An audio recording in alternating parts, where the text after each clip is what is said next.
Ladies and gentlemen, please welcome the MLA for Brooks Medicine Hat and our United Conservative Party leader, Danielle Smith.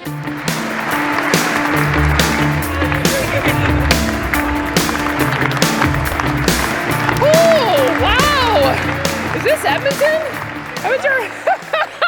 They just told me there's over 1,100 people here tonight who believe that Edmonton is worth fighting for and that we will defeat Rachel Notley and the NDP in the next election. Right on. Now, I know there are a lot of elected officials here this evening, but I want you to know who your team in Edmonton is going to be and surrounding area. So let me just ask the candidates to stand, and I will list them off really quickly so you know who they are. I'd like to acknowledge the candidates for Edmonton and the surrounding area. Luke Savanto, John Zadig, Richard Wong, Syed Ahmed, Ranjit Bath, Ali Haymore, Alberto Mazaka, Daniel Heikkinen, Amrit Paul Matharu, Randeep Athwal, Lane Larson, Tunde Abasan, Casey Madhu, Ahmed El Zain, Slava Kravsenko, Raj Sherman, the doc, Jackie Lovely, Andrew Bachenko, Jackie Armstrong Hominick, Shane Getson, Rick Wilson, Dale Nally, Jordan Walker, Cyril Turton, Angela Wood, and Nate Glubish. Please give them a round of applause.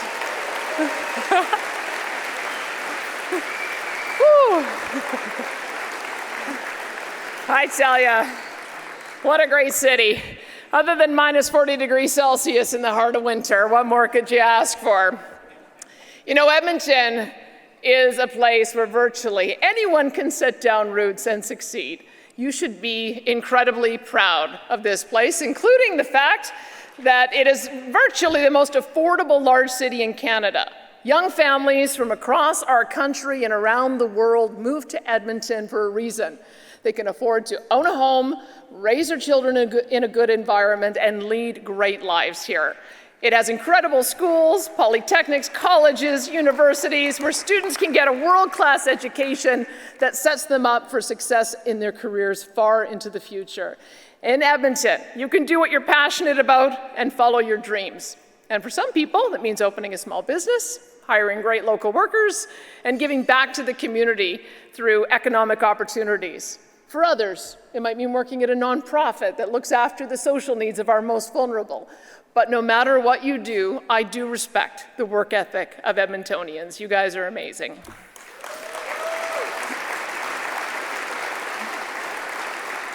I must also just add how remarkably beautiful this city is. When I look out my window at Alberta's legislature and witness Edmonton's River Valley, I am always in awe. And I'll also acknowledge that we are in the heart of Oilers country this evening, and I don't think I have to remind you how lucky you are. How lucky you are to have the 8th wonder of the world, Connor McDavid. They're pretty jealous down south. And if you've been watching the news, then it's no secret. Right now, Alberta is on the rise. We are a leader in economic prosperity in Canada and across the world, and in so many ways, this city is helping to lead the way.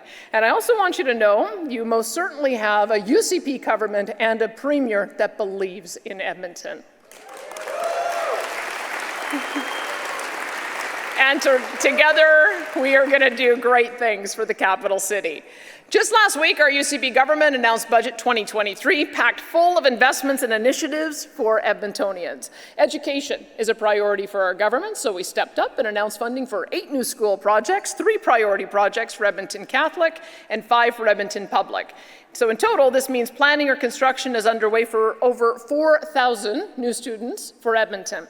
This also includes construction of a new K-9 school in Edgemont and an immediate design and planning for many more K-9 schools, including Rundle Heights and Heritage Valley Kavanaugh, North Edmonton, a new K-6 school in Rosenthal and Glenridding Heights. We are also building a new junior high and senior high in Glenridding Heights and a new junior high school in the Pilot Sound, McConaughey area.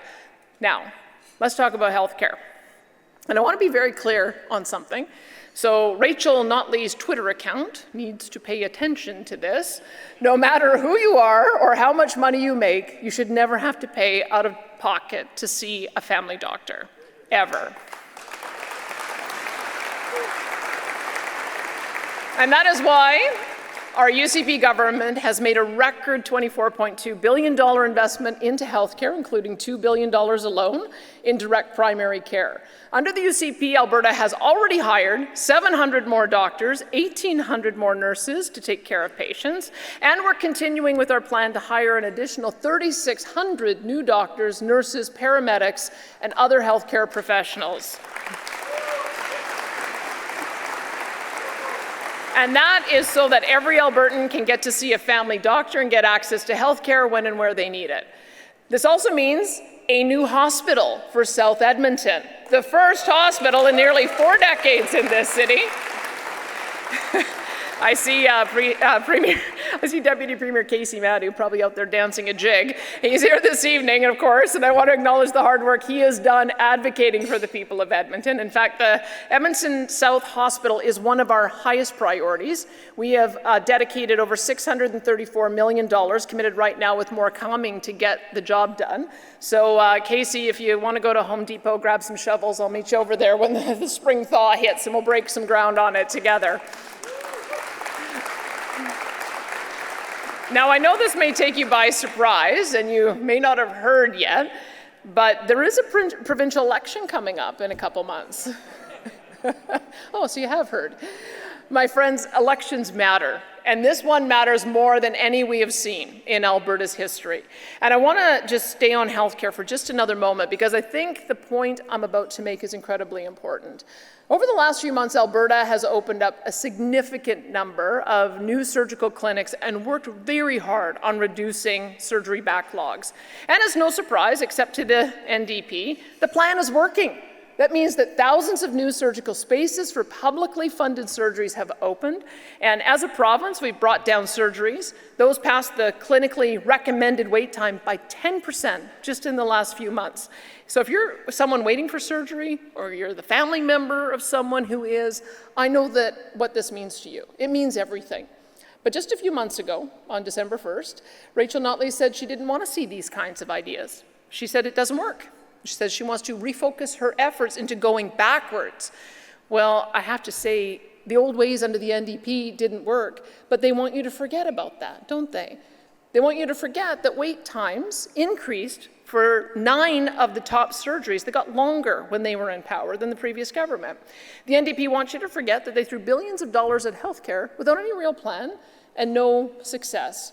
It almost bankrupted our province and left us with more than tens of billions of dollars in debt. As Premier, it is your solemn responsibility to take a hands-on approach to healthcare. You can't just sprinkle some money around and hope for the best. That's why from day one, I made it my mission to get deeply involved, to understand the problems, to talk to frontline workers, and to fix as much as we possibly could in only a few short months. And we focused on 3 primary goals: reducing ER wait times, shortening ambulance transfers, and reducing surgery backlogs. And after just 90 days, I kept my promise to report back to Albertans, and it was good news. ER wait times to see a doctor are down 10%. Wait times for ambulance are down significantly. In both of our major cities and in our rural areas, those red alerts in Edmonton, it's been remarkable. They're down 90% from the same period of time last year. And as I mentioned earlier, surgical wait times are on the right track. Now, I do want to be clear, these were policy decisions that my government and Minister Jason Copping and Dr. John Kell focused on. The real heavy lifting, though, was done by the incredible frontline workers that we have in this province. So to those listening right now, you have my respect, you have my commitment to ensure that you have the resources that you need to do your jobs and to take care of all Albertans. That is my promise to you.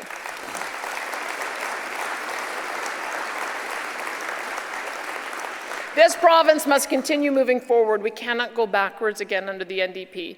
Voters must be presented with clear choices this election and reminded of what's at stake. And there's no better example of this in the future of our provincial economy. There are no two ways about it. Alberta's economy has powered the Canadian economy for the better part of a generation. Under the NDP, Rachel Notley implemented the carbon tax. We saw it cancel pipelines and created an investment climate that chased tens of billions of dollars out of this province, destroying 183,000 jobs. To Rachel Notley, it didn't matter that 183,000 hardworking and proud Albertans had their livelihoods taken away. If you remember, her energy minister said, well, if you need a job, just go to BC for a while. It didn't matter that unemployment skyrocketed and wages fell. The NDP has always put risky political experiments ahead of what really matters to people. But as Albertans, we do what we've always done. We fought back. We said goodbye to the NDP and hello to prosperity under the United Conservative Party. And once again, Albertans have the highest paychecks in the country, and there is hope on the horizon. The Alberta advantage isn't just back, it's booming.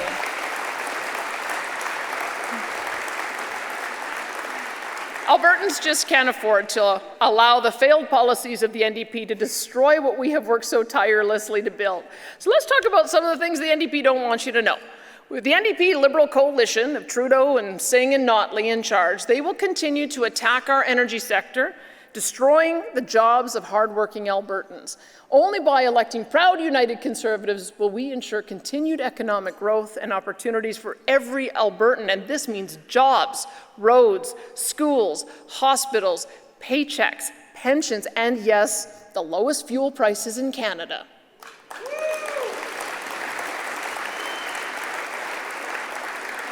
As your Premier, I will always stand up for Alberta. And under no circumstance must we allow Justin Trudeau and Rachel Notley to implement their just transition. In fact, Rachel Notley was the original architect of the just transition, pushing it years before even Justin Trudeau and Jagmeet Singh were. It was part of her climate leadership plan. It makes a lot of sense, really. Rachel Notley implemented the carbon tax here in Alberta way before Justin Trudeau did. And as you know, it is no secret that I am not a fan of the NDP Liberal carbon tax. It makes everyday necessities of heating and powering your home more expensive. It adds to the price of groceries. It contributes to the rising cost of inflation, and it makes life that much harder. So I ask every Albertan to consider giving UCP a strong, stable mandate to continue fighting and advocating for you, because I want to lower your utility bills. I want to do that for every Albertan, but under Rachel Notley's NDP, utility bills are only going to keep on going up and making life more unaffordable for you and your family. We think that's unacceptable. Now, Alberta's heading in the right direction. We have many success stories, and it seems every day there's more good news to share. Our energy industry is developing world-leading technologies like carbon capture, utilization, and storage, along with creating fuels of the future like hydrogen, with the hub being right here in Edmonton in the Capital Region area. Our economy has seen record venture capital investment at over $729 million last year. Companies from all over the world are flocking to Alberta to set up offices and take part in the renewed Alberta Advantage. Our film industry is another absolute success story. It is absolutely booming, churning out mega hit productions. How many of you have watched Last of Us? Yeah. Oh, not everyone. Okay, well, in episode 2, you're going to see that they blew up my office at the legislature. Edmonton, if we continue on this path, Alberta will continue to grow as an energy and economic superpower, and it will be our communities and our families that reap the benefits. Now, I want to close with something very close to my heart. It surrounds mental health and addictions. And I know that this is something that is affecting many of Edmonton's communities. It is absolutely heartbreaking to see someone lose themselves to mental health and addiction. It can destroy families, and I'm sure many of you have witnessed that firsthand. I've seen it in my own family. And let me tell you, not a day goes by as your Premier that I don't think about ways to help. With us tonight is Minister Nick Milliken. He's Alberta's Minister for Mental Health and Addiction, and he's here with his team. This is one of the hardest working ministries we have, and thanks for your great work, Nick, on this important file. Also, my Chief of Staff is here tonight as well, Marshall Smith, and he has his own story of living on the streets of Vancouver. Yeah. He was once homeless and addicted, and if it wasn't for the help of a police officer who got Marshall into treatment, he might just be another statistic, but he's not. He got help, and he is a firm believer that recovery works. And aside from working with me to run the government, he of course advises to help more and more people. Marshall and I'm so glad you're here tonight. I'm glad you're fighting with me to help save lives. Thank you for the work you do.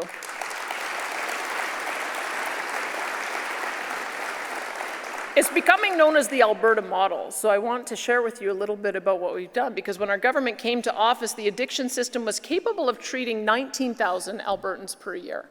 Now, with our breathtaking investments in massive transformation of the addiction care system, Alberta's system can now treat 39,000 people per year in our inpatient facilities. And we are the first jurisdiction in North America to achieve treatment on demand for opioid addiction. And that means anywhere, any Albertan, anywhere you live, any day of the week, for no cost, no wait list, can receive opioid treatment medication on demand. And on top of all of this, we're building 10 brand new 75-bed, long-term, next-generation treatment facilities all across Alberta. This is a game changer. Our goal, yeah, it's a game changer. Our goal is to have empty beds so that everyone in Alberta with a substance use disorder has a place to go to receive treatment. Now, I could talk for hours just on this topic, but I have to tell you that our communities did not get this way overnight, and we cannot fix it overnight. Our UCP strategy is focused on fixing the system and guaranteeing the future of our communities. Our vision for dealing with addiction in our communities must be fair, but firm and compassionate. Fair to the people who live and run businesses in this community. Firm in tackling the illness of addiction and pursuing it wherever it exists. And compassion for those who are suffering. The NDP's plan? The NDP wants to charge those with addictions $40 a day to get treatment. That's what we inherited. When we came in, they were charging people $40 a day for publicly funded treatment bed. They just want to open up more consumption sites, and increasingly, we're hearing decriminalize hard drugs. Now, handing out taxpayer-funded drugs is the wrong plan. It has no vision, and it's ill-advised. Just look at up and down the West Coast to get an example of what the impact of that is. Under the NDP plan, so many more will be lost as a grim statistic, and I'm here to tell you no more. We as United Conservatives are taking a different path forward, a path to recovery. In short, Alberta will have a world-class and cost-free addictions and mental health system, and we are building that for the future. We don't give up on people. Now, doesn't that make you proud to be an Albertan?